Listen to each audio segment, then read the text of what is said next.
Radhe Radhe everyone, मैं Pacific world में आप सभी का स्वागत है। फ्रेंड्स, आज मैं आपको सोमवती अमावस्या की कहानी सुनाऊंगी। सोमवार के दिन जब अमावस्या तिथि आती है तो उसे सोमवती अमावस्या कहते हैं। सोमवती अमावस्या के दिन पीपल की पूजा की जाती है। पीपल की 108 परिक्रमा की जाती है और पीपल की पूजा की जाती है और साथ ही सोमवती अमावस्या की कथा सुनी जाती है।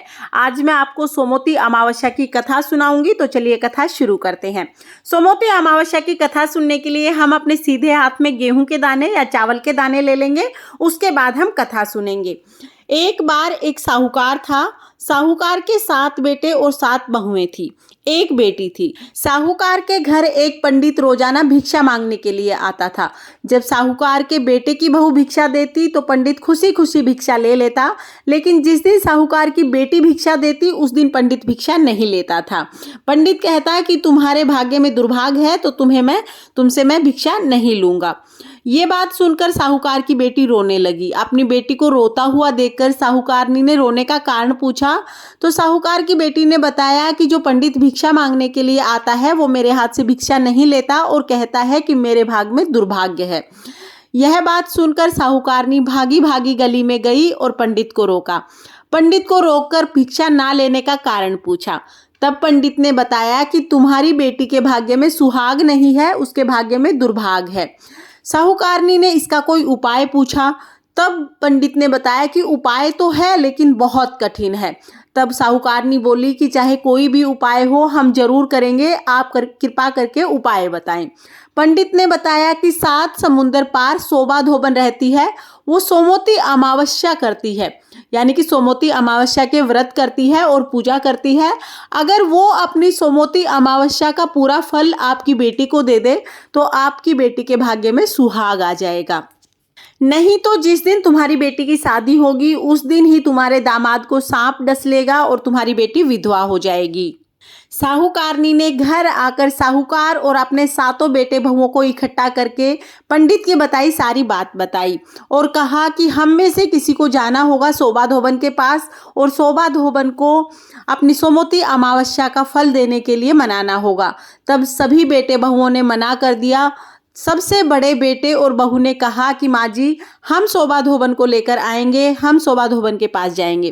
तब साहूकार के बड़े बेटे और बहू दोनों शोभा धोबन को लेने के लिए चल दिए। चलते चलते दोनों एक वन में गए। वन में जाकर दोनों एक पीपल के पेड़ के नीचे बैठ गए। वो थोड़ा आराम करना चाहते थे। उस पीपल के पेड़ के नीचे एक सांप रहता था और पीपल के ऊपर सोन चिड़ी रहती थी। जब सोन चिड़ी दाना लेने के लिए जाती तो पीछे से सांप उसके बच्चों को खा जाता था। उस दिन क्योंकि साहूकार के बेटा बहू पेड़ के नीचे बैठे हुए थे तो सांप बिल से बाहर नहीं आया। जब सोन चिड़ी आई तो सोन चिड़ी ने अपने बच्चों को जिंदा पाया। सोन चिड़ी अपने बच्चों को दाना खिलाने लगी। तब बच्चों ने कहा कि माँ, जिनकी वजह से हमारी जान बची है, पहले उन परदेशियों को खाना खिलाओ, उसके बाद हम खाना खाएंगे। सोन चिड़ी ने साहूकार के बेटा बहू से कहा कि तुम कौन हो और कहाँ जा रहे हो? तुम्हारे कारण ही आज मेरे बच्चों की जान बची है, इसलिए पहले तुम खाना खाओ और उसके बाद मुझे बताओ कि तुम्हें कहाँ जाना है। तब साहूकार के बेटा बहू ने पहले खाना खाया, फिर सोन चिड़ी को बताया कि 7 समुंदर पार हम शोभा धोबन के घर जा रहे हैं। तब सोन चिड़ी ने दोनों को अपनी पंखों पर बिठाकर 7 समुंदर पार कराया और शोभा धोबन के घर के पास दोनों को छोड़ दिया।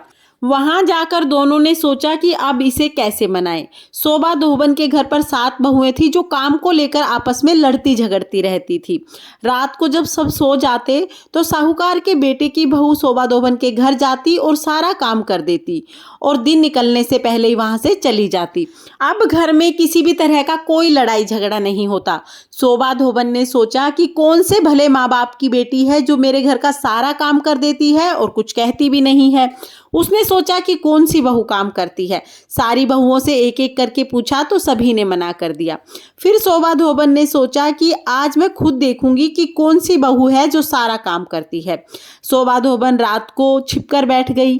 एक औरत आई और घर का काम करके जाने लगी। शोभा धोबन ने पूछा, तू कौन है, तुझे क्या चाहिए? साहूकार के बेटे की बहू बोली, पहले वचन भरो। तब शोभा धोबन ने उसे वचन दिया। तब साहूकार के बेटे की बहू बोली कि मेरी ननद के भाग्य में दुभाग है, सो तू चल और उसे सुहाग दे दे, क्योंकि तू सोमवती अमावस्या रखती है, इसलिए तू अपनी अमावस्या का फल उसे दे दे। शोभा धोबन ने अपने बेटे बहुओं से कहा कि मैं तो इसके साथ जा रही हूँ, मेरे पीछे से घर का कोई भी चीज घर से बाहर नहीं जानी चाहिए। जब तक मैं ना आऊं, जब तक घर में सब कुछ यथासंभव रहना चाहिए, कुछ भी घर से बाहर नहीं डालना है। अब वह साहूकारनी के घर चली गई। साहूकारनी ने अपनी बेटी का विवाह किया। जब फेरे होने लगे तो शोभा धोबन कच्चा करवा, दूध और तार लेकर बैठ गई। थोड़ी देर में सांप आया और उस लड़के को डसने लगा, तो शोभा धोबन ने करवा आगे कर तार से सांप को बांध लिया। डर के मारे सांप मर गया। अब शोभा धोबन ने उसे सुहाग दिया और बोली, मैंने जितनी भी सोमवती अमावस्या की है उनका सबका फल साहूकार की बेटी को मिलियो, जो आगे करूं उनका फल मेरे पति और बेटों को मिलियो। सब कोई सोमवती अमावस्या की जय जयकार करने लगा। शोभा धोबन जाने लगी तो साहूकारनी बोली कि कुछ मांग ले, तूने मेरे जमाई को जीवन दान दिया है। वह बोली, मुझे कुछ नहीं चाहिए। यह कहकर वह चली गई।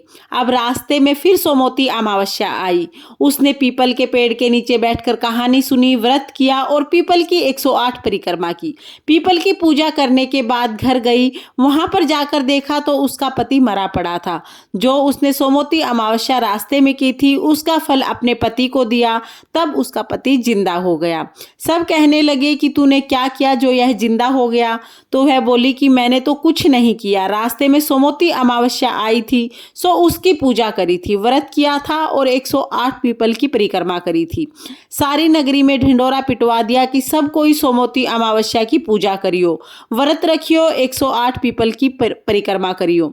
हे सोमवती अमावस्या, जैसा साहूकार की बेटी का सुहाग दिया वैसा ही इस कहानी को कहते सुनते हुकारा भरते सबका सुहाग देना और सब पर अपनी कृपा दृष्टि बनाए रखना। ये थी सोमवती अमावस्या की कथा। इसके बाद हम एक गणेश जी की कथा जरूर कहेंगे। तो चलिए गणेश जी की कथा शुरू करते हैं। एक गांव में 2 माँ बेटी रहती थी।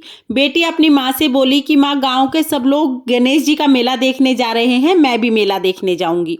माँ बोली, नहीं बेटा, वहां बहुत भीड़ होती है, तुम कहीं गिर पड़ जाओगी तो चोट लग जाएगी।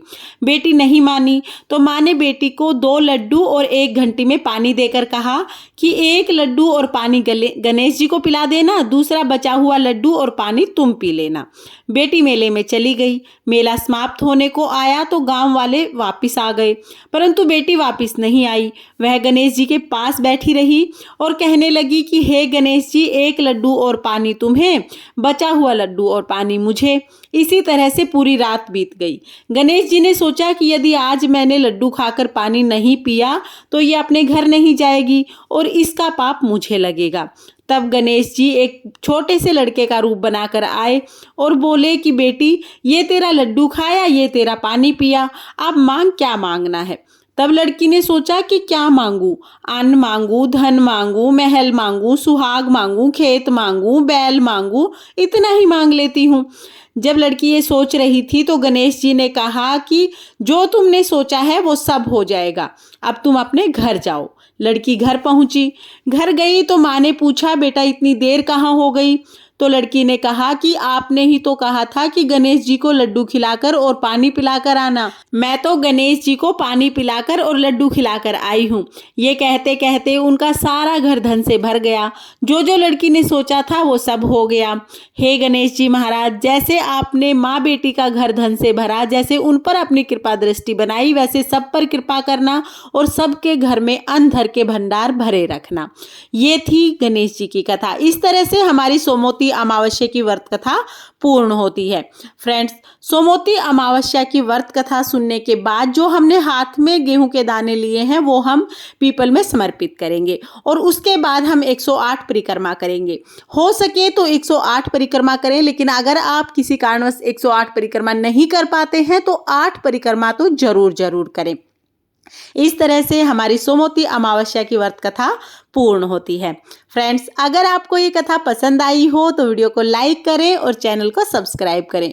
सोमवती अमावस्या की पूजा विधि का वीडियो भी चैनल पर आ चुका है, लिंक मैं आपको डिस्क्रिप्शन में दे दूंगी, आप उसे भी एक बार जरूर देखें। देखने के लिए बहुत बहुत धन्यवाद। फिर मिलते हैं किसी और वीडियो के साथ, तब तक के लिए राधे राधे।